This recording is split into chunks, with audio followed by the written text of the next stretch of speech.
ప్రజాక్షేత్రంలో ఈ ప్రభుత్వం యొక్క నిష్క్రియాపరత్వాన్ని ఎండగడతాం. ఇప్పుడు వాయిస్ అయితే తెలంగాణకు, మరి తెలంగాణకు ఉన్న ప్రభుత్వం మాట్లాడకపోతే ఇంకెవరు మాట్లాడాలా?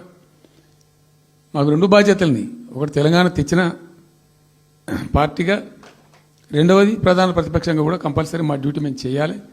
అందుకోసం గాను వీళ్ళు ఏదో తమాషకు మేము అదోటి ఇదోటి అడ్డం పొడుగు మాట్లాడి, కిరికిరి మాటలు మాట్లాడి, ఈ కారు కూతలు కూసి ఏదో చేస్తామనుకుంటే నడవదిగా.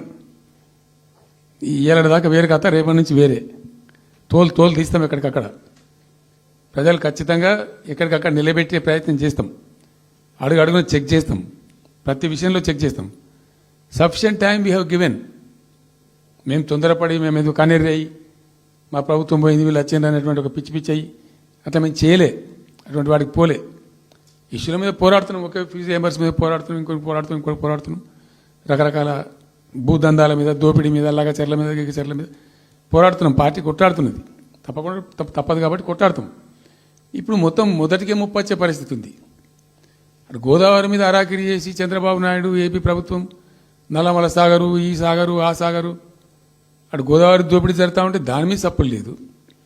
ఇటు కృష్ణలో ఇంత ఘోరంగా పాలమూరు ఎత్తిపోతల మీద దీని మీద సప్పులు లేదు. మరి ఎవరి ప్రయోజనాల కోసం ఉన్నట్టు రాష్ట్ర ప్రభుత్వం?